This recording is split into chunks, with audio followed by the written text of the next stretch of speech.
Ja, men då drar vi igång. Ny vecka, nytt avsnitt. Då kör vi.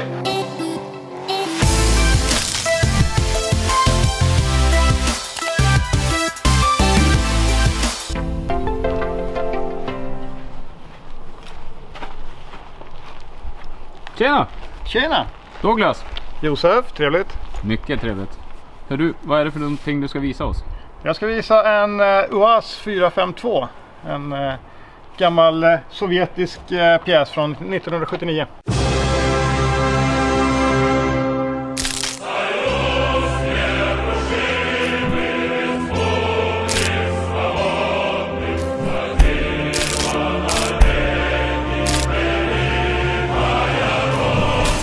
Var hittar man en sån här maskin?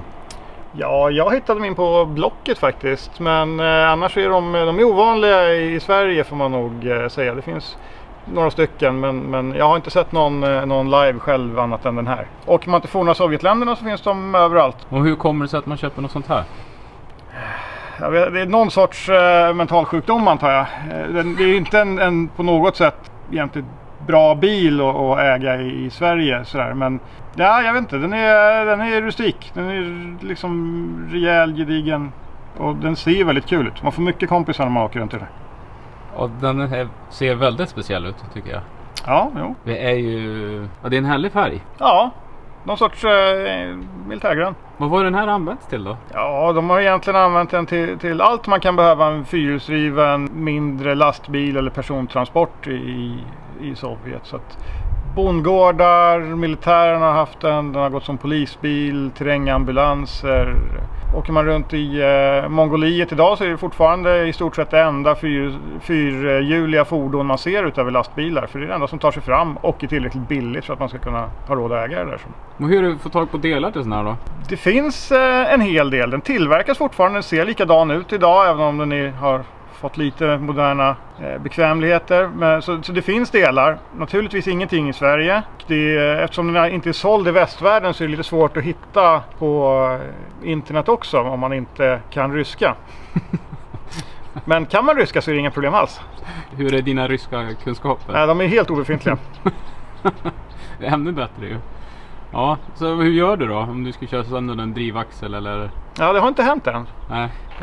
Det finns någon firma i Polen man kan beställa från. Man kan ta hem via svenskar som kan hjälpa till också. Så det går att få tag i delar även i Sverige. Det är billigare om man tar dem själv från östländerna. Och den är hög, hörru? Ja, den är helt original byggd så här. De ska ju ta sig fram på det ryssarna kallade för vägar genom Sibirien och annat. Och det är grusväg om man ska vara snäll, men det är ofta lerigt och mycket spår efter lastbilar och så här, så det behövs markfrigång och fyrhjulsdrift. Den har ju klarat sig bra för en 79. Ja, jag vet inte hur många delar som är original och den är nog renoverad relativt nyligen faktiskt. Inte av mig, men... Alltså formen på den det är ju folkabussaktigt. Ja, det är den ju till formen, men ryssarna gillade att göra kopior av saker. Så den är lite lik Jeep Forward Control, vilken nog inte så många har hört talas om kanske. Det är ett ovanligt bygge från 50-60-talet. Du sitter ju bokstavligen på framaxeln ju.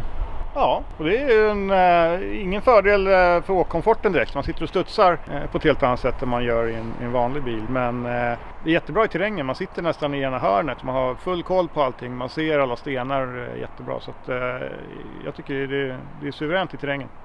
Och det gör ju naturligtvis att man får plats med mycket last också. Och du är rätt sportansk här fram. Här fanns det lyse, blinkers. Ja, allt man kan behöva. Och så en luftflärp. Det här är AC. Japp. Med en fläkt här inne. Ja, det sitter faktiskt en fläkt och ett värmepaket där inne, så lite komfort finns det i maskinen ändå. Alltså jag ser ju rakt in. Jag ser ju här inne har man ju fötterna. Ja, just det. Det gäller att stänga luckan innan man vadar några djupare floder då. Ja, vad använder du den här bilen till? Frakta saker. Jag var till tippen i morse med lite diverse skräp. Bra att ha en rustik bil och sånt. Men man kan ha till vad man vill. Det funkar terrängkörning om man vill åka till jobbet eller något annat. Så länge man inte har några krav på komfort så går den att använda till precis allt. Hör du, det här har ju någonting annat som är intressant. Att då har de här vindrutetorkarna går utåt. Det är väl som Hanemag nästan, va? Hanemag, gamla 60-talsmärsor har också motsvarande. Ja, jo, de täcker en ganska stor del av fönstret. Tyvärr inte riktigt den delen man vill titta ut igenom. Men ja, det finns säkert någon fördel med det. Vad är det för lampa längst upp? Jag vet inte riktigt, men om man tänder den så lyser den. Jag har fått förslag om att det skulle kunna vara någon säkerhetsdetalj för att man ska synas tidigare i backar och annat. Men ärligt talat, ryssarna och säkerhetsdetaljer, det måste vara någon annan funktion med den. Men jag vet inte riktigt vad. Några säkerhetsbälten har ju aldrig funnits. Nej, såklart. Ja, ska vi titta på insidan då? Absolut. Så som vi kan se så är det ganska lerigt här inne. Jag har kört lite terräng och man kan väl säga att alla lister är inte riktigt täta. Lerigt var väl lindrigt sagt. Det här är ju som en... Ja, jag hade väl 2 decimeter lera i bilen och listen på höger sida var ganska tät för jag fick öppna dörren som skulle rinna ut. Jaha.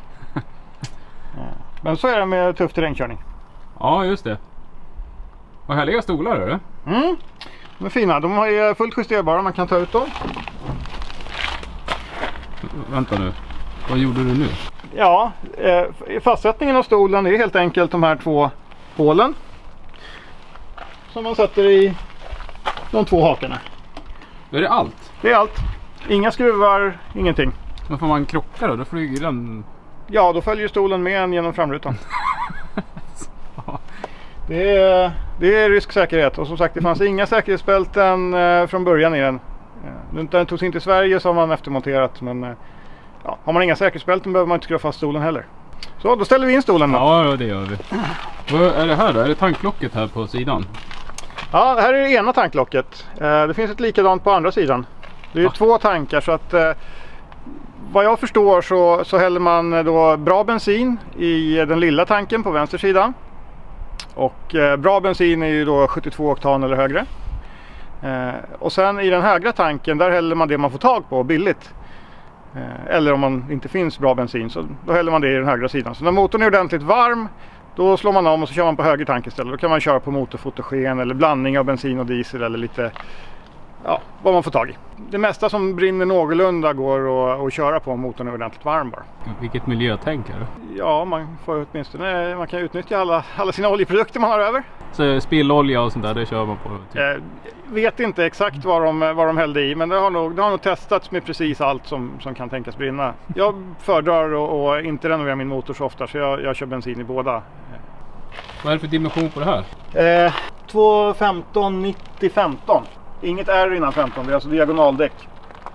Så de är hårda och extra obekväma, men billiga att producera. Jo, men egentligen alla skåpbilar såg väl ut lite så här på 40-50-talet. Den har ju faktiskt några bekvämligheter, men fotstöden är ganska intressanta till exempel. Man fäller ner en bit av kofångaren helt enkelt. Och så har man ett fotsteg upp. De är lite ojämna i sitt ergonomitänk, ryssarna. De har en del jättesmarta funktioner men de har inte brytt sig om andra komfortgrejer överhuvudtaget. Det är väl en del av skärmen antar jag. Ja, men det blir väl så när militären utvecklar saker? Ja, det är möjligt. Det kanske var någon som sa att vi måste ha ett fotsteg här och då får man det. Men det var ingen som sa att vi måste ha servobromsar. Den där? De här ja. Ja, jag vet inte. Det är någon sorts mekanism som ska hålla dörren öppen antar jag. Den ser ju ganska kul ut och det är väl smart tänkt kanske, men det är också lite tveksamt att göra ett hål rakt in i kupén här. Kan jag tycka. Okej, det är väldigt dålig passform på dörrar och sånt generellt så att det läcker ju både här och där, men det luktar en del avgaser just för att den läcker in så mycket i bakpartiet. Ja, normalt sett så brukar man ju försöka få det att sluta en bit bakom bilen, men här så slutar det ju nästan en halv meter in under.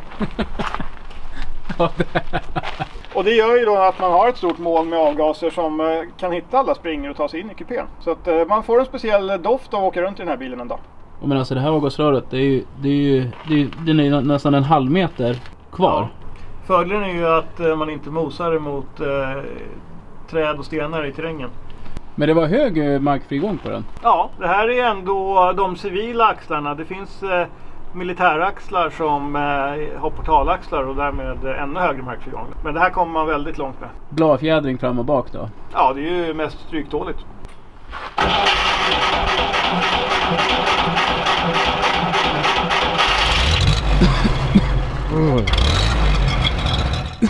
Ja, men nu hinner vi tyvärr inte mer.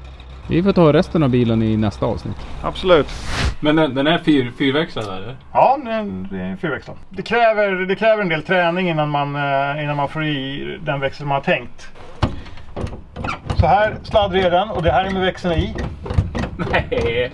Ja, jag tror att vi har ettan i. Den ligger någonstans i det här området.